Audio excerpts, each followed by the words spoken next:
This man, who was afraid to even step on a snail, somehow turned his own boss into fishing bait. He only kept 2 of his boss's fingers because the fingerprints on them were very unique, and he needed them for a big plan. Afterward, he began cleaning up all the traces of his boss. As he was about to celebrate after burning the last of his boss's clothes, a crow flew off with one of the fingers. He tried to stop it, but it was too late. He could only pray that the crow would eat the finger.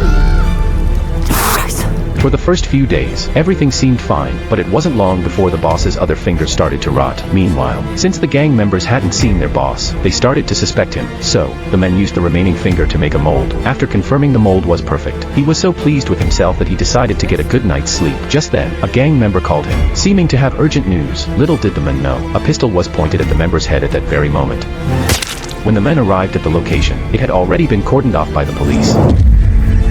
He realized he might be targeted by an assassin, so he hurried home. He opened the refrigerator, and breathed a sigh of relief when he saw the finger was still there. Just then, there was a frantic knock on the door. He panicked and threw the finger into the toilet, but it wouldn't flush.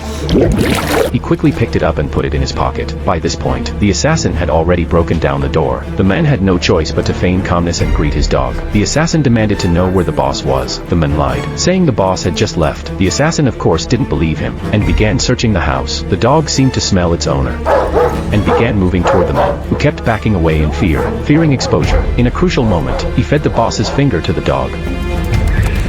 When the assassin came out, he said he would spare the men for now but would be back. The men stood there, frozen in terror.